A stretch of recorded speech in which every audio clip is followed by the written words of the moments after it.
오늘 수요예배에 함께 나눌 하나님 말씀은 신약성경 로마서 10장 17절 말씀입니다. 신약성경 로마서 10장 17절 말씀 한 말씀 제가 읽겠습니다. 그러므로 믿음은 들음에서 나며 들음은 예수 그리스도의 말씀으로 말미암았느니라. 아멘. 오늘은 은혜의 방편이라는 제목으로 하나님의 말씀을 함께 나누겠습니다. 과거에는 텔레비전이나 라디오, 신문과 같은 매체가 우리에게 정보를 전해주는 중요한 매체였습니다. 그러나 요즘 시대에는 저와 같은 일반 사람들, 개개인이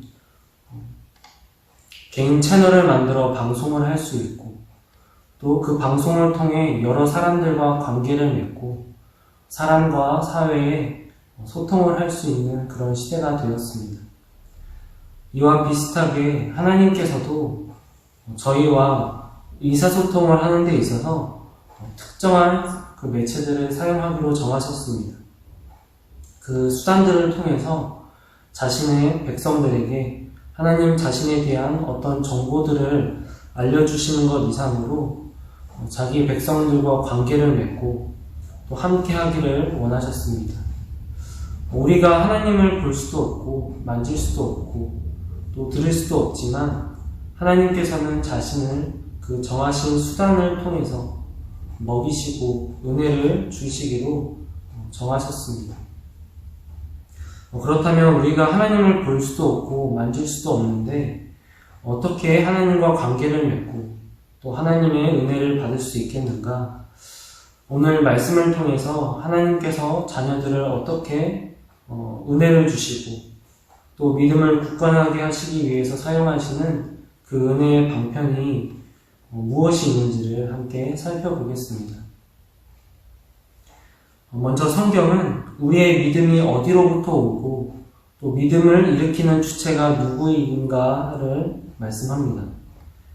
성부, 성자, 성령 하나님께서는 우리를 구원하시는 구속사역에 관해서 서로 다른 일들을 하신다고 말씀합니다. 보통 성부 하나님은 우리의 구원을 계획하시고 또 성자 하나님은 이 땅에 오셔서 성부 하나님의 그 구원 계획을 성취하십니다. 또 성령 하나님은 그 구원을 우리에게 적용하신다라고 이야기합니다. 우리가 의롭다 함을 받을 수 있는 그 믿음을 누가 주시는가? 에베소서 2장 8절은 이렇게 말씀합니다. 너희는 그 은혜에 의하여 믿음으로 말미암아 구원을 받았으니 이것은 너희에게서 난 것이 아니요 하나님의 선물이라. 그리고 구체적으로는 성령님께서 진리의 말씀을 깨닫게 하시고 믿음을 굳건하게 하신다 말씀합니다. 마치 부모님이 자녀들을 가르치는 것과 같습니다. 말을 못하는 어린 자녀에게 엄마, 아빠 말하는 것부터 가르치고 또 짧은 단어부터 시작해서 어느 정도 말을 하게 되면 책이나 또 여러 교구들을 사용하는 것과 같습니다. 성령 하나님께서 우리 성도 각 한 사람에 맞게 가르쳐 주시고 믿음을 선물로 주신다라는 것입니다. 이렇게 하나님께서는 우리에게 믿음을 선물로 주십니다. 은혜의 방편이라 불리는 하나님 자신이 정하신 수단들을 통해서 우리에게 믿음을 주십니다. 첫 번째로 이 은혜의 방편은 말씀입니다. 말씀이라 하면 보통 성경책의 구약과 신약 성경도 말씀이고 예배 가운데 선포되는 설교도 말씀입니다. 그런데 우리 신앙의 선배들에 따르면 은혜의 방편으로서의 말씀은 예배 가운데 선포되는 그 설교 말씀이라고 구체적으로 말합니다. 왜냐하면 하나님께서는 은혜의 방편들을 그 주님의 몸된 교회에 주셨기 때문입니다. 오늘 본문 말씀 로마서 10장 17절은 이렇게 말씀합니다. 그러므로 믿음은 들음에서 나며 들음은 예수 그리스도의 말씀으로 말미암았느니라. 우리의 믿음은 예수 그리스도의 말씀을 들음에서 납니다. 그리고 이 예수 그리스도의 말씀은 좀 더 구체적으로 예수 그리스도를 설교하는 공적인 설교를 말합니다. 하나님께서는 혼자 성경을 읽을 때나 모여서 성경 공부를 하는 것을 통해서도 은혜를 주십니다. 은혜의 방편으로서의 공적 설교를 말하는 것은 하나님의 백성의 구원이 교회를 통해 이루어지기 때문입니다. 마치 아이가 태어나서 혼자 말할 수 없고 혼자 자랄 수 없듯이 부모님을 통해서 양육을 받듯이 우리가 믿음을 갖고 신앙생활 할 때에는 교회가 하나님이 주신 여러 은혜의 방편들을 사용하고 또 어머니의 역할을 한다라는 것입니다. 성경의 여러 곳에서도 하나님께서 말씀을 통해 일하시는 것을 볼 수 있습니다. 요한복음 11장에 보면 베다니에 사는 예수님께서 사랑하시는 나사로라 하는 사람이 병에 걸렸습니다. 예수님께서는 그 소식을 듣고 바로 가서 고쳐주지 않으시고 나흘을 기다리십니다. 그리고 나사로가 죽어 무덤에서 죽은 지 그 나흘이 된 이미 썩은 냄새가 나는 나사로를 찾아가셔서 나사로야 나오너라 하고 말씀하십니다. 우리에게 믿음을 주신다는 것이 이와 같습니다. 우리 스스로 하나님을 믿을 수 있거나 믿을 수 있는 능력이 전혀 없음에도 불구하고 성령님께서는 말씀을 통해 우리 마음에 믿음을 일으켜 주신다는 것입니다. 또 사도행전 16장 14절에는 이런 말씀이 있습니다. 두아디라 시에 있는 자세 옷감 장사로서 하나님을 섬기는 루디아라 하는 한 여자가 말을 듣고 있을 때 주께서 그 마음을 열어 바울의 말을 따르게 하신지라. 사도 바울이 2차 전도 여행 중에 마게도냐의 환상을 보고 아시아에서의 선교를 멈추고 유럽 지역인 마게도냐로 건너가게 됩니다. 그 마게도냐의 첫 성인 빌립보에서 바울이 하나님의 말씀을 전하는 중에 성령님께서 루디아라는 여인의 마음을 여시고 그 하나님의 말씀을 듣도록 하셨습니다. 이뿐 아니라 누가복음 24장에는 엠마오로 가는 두 제자에게 부활하신 예수님께서 나타나십니다. 근심에 빠져 돌아가고 있는 그들에게 예수님이 나타나셨습니다. 그리고 그들의 마음을 열어 성경을 깨닫게 하셨다 말씀합니다. 성경 세 곳을 이렇게 살펴보았는데 이것은 오늘날에도 동일합니다. 성령님께서 모든 예배 가운데 하나님의 말씀을 듣고 있는 우리들에게 마음을 여시고 성경을 깨닫게 해주시고 믿음을 일으켜 주십니다. 말씀의 저자이시고 또 진정한 선생님이신 교사이신 성령님께서 우리에게 가르쳐 주시고 깨닫게 해주시는 것입니다. 이어서 하나님께서 주신 두 번째 은혜의 방편은 성례입니다. 예수님께서 신약 성경에서 제정하신 성례는 세례와 성찬 두 가지입니다. 이 세례와 성찬은 눈에 보이는 말씀이라 부를 정도로 하나님의 백성들에게 복음의 약속을 선언하고 확증하는 역할을 합니다. 즉 눈에 보이지 않는 말씀을 성례를 통해 눈에 보이는 것으로 나타내 주시는 것입니다. 우리가 하나님의 말씀을 듣고 예수님을 믿으면 구원을 받는데 왜 세례와 성찬을 통해 우리가 눈으로 보고 손으로 만지고 입으로 맡고는 성례를 만드셨는가? 이것은 우리의 연약함 때문입니다. 하나님의 말씀이 부족해서가 아니라 우리가 그 말씀의 깊은 뜻을 다 알 수 없기에 하나님께서는 복음의 핵심을 요약해서 우리의 성례를 통해 우리의 눈앞에 보여주시는 것입니다. 마치 운전을 할 때 표지판이나 내비게이션을 통해 눈에 보이지 않는 목표를 향해 가는 것처럼 성례는 우리를 예수님께로 인도하는 그 표지판의 역할을 하는 것입니다. 예수님께서 성례를 제정하신 것도 성경 여러 곳에 나와 있습니다.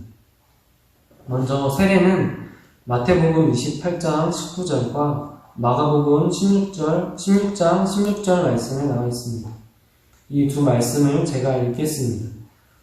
그러므로 너희는 가서 모든 민족을 제자로 삼아 아버지와 아들과 성령의 이름으로 세례를 베풀고 또 믿고 세례를 받는 사람은 구원을 얻을 것이요 믿지 않는 사람은 정죄를 받으리라 말씀하셨습니다. 먼저 세례가 의미하는 것은 예수님이 흘리신 피와 또 성령으로 나의 모든 죄가 씻겨짐을 의미합니다. 마치 물로 더러운 것을 씻어내듯이 십자가에 흘리신 그 예수님의 피로 나의 더러운 죄가 용서받고 성령님께서 나의 마음을 새롭게 하심으로 거룩하고 흠이 없는 삶을 살 수 있도록 날마다 인도해 주신다라는 것입니다. 마찬가지로 성찬도 예수님께서 제정하셨습니다. 그 내용이 마태복음 26장 26절에서 28절에 나와 있습니다. 제가 읽겠습니다. 그들이 먹을 때에 예수께서 떡을 가지사 축복하시고 떼어 제자들에게 주시며 이르시되 받아서 먹으라 이것은 내 몸이니라 하시고 또 잔을 가지사 감사기도 하시고 그들에게 주시며 이르시되 너희가 다 이것을 마시라 이것은 죄사함을 얻게 하려고 많은 사람을 위하여 흘리는 바 나의 피 곧 언약의 피니라. 성찬에서 떡이 떼어지고 잔이 분배되는 것을 보면서 나를 위해 십자가에서 찢기시고 피 흘리신 예수님을 기억하게 됩니다. 또 떡과 잔을 먹고 마시면서 예수님의 구원의 은혜를 우리가 다시 한번 누리게 되는 것입니다. 이처럼 세례와 성찬 이 두 가지 성례는 모두 십자가에 달려 죽으신 예수님을 가리킵니다. 예수님께서는 우리를 위해 이 두 가지 성례를 만드셔서 우리가 눈으로 보고 또 손으로 만지고 입으로 맛보는 것을 통해 예수님을 더 잘 믿을 수 있고 또 우리의 믿음을 굳건하게 해주십니다. 그렇다면 마지막으로 하나님께서 우리에게 믿음을 선물로 주시고 그 믿음을 더 굳건하게 하시기 위해 주신 은혜의 방편들을 대하는 성도들의 자세는 어떠해야 하는가 하는 것입니다. 요즘 제가 유튜브를 통해 보고 있는 CBS 그 채널 중에 새롭게 하소서라는 프로그램이 있습니다.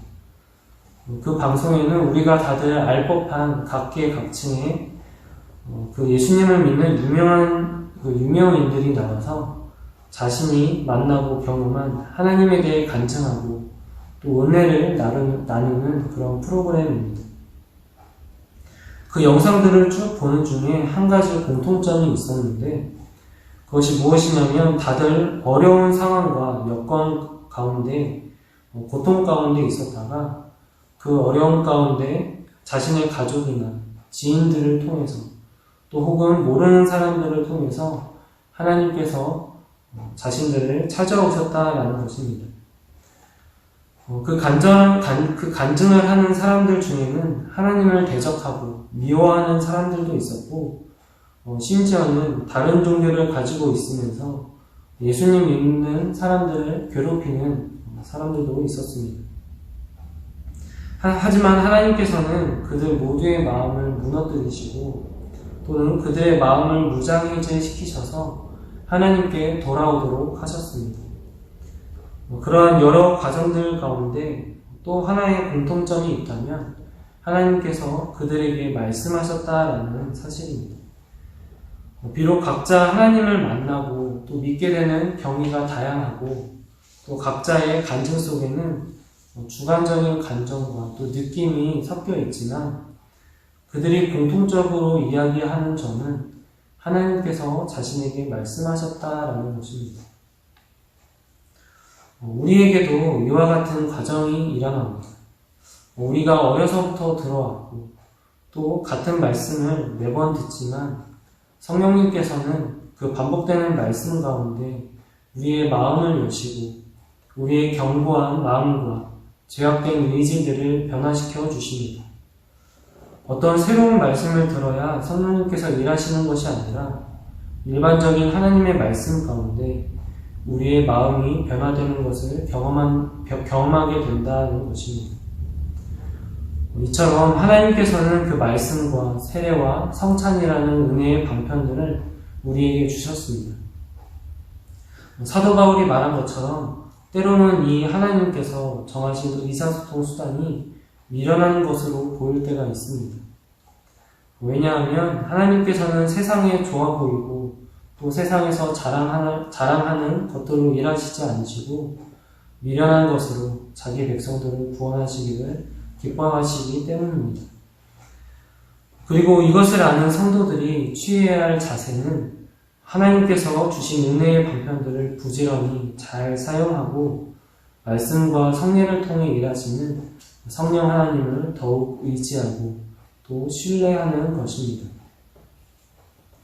이러한 은혜가 저와 모든 하나교회 성도님들에게 있기를 소망합니다. 기도하겠습니다. 하나님 아버지, 죄와 어둠 가운데 있는 저희들에게 찾아오셔서 완악하고 견고한 마음에 믿음을 일으켜 주시고 하나님을 섬기며 살아갈 수 있게 하시니 참으로 감사를 드립니다. 우리의 삶 가운데 하나님께서 예수님을 통해 베푸신 그 은혜와 사랑을 기억하고 또 매일 그 은혜를 사모하며 살아가는 저희 모든 성도들이 되게 하옵소서.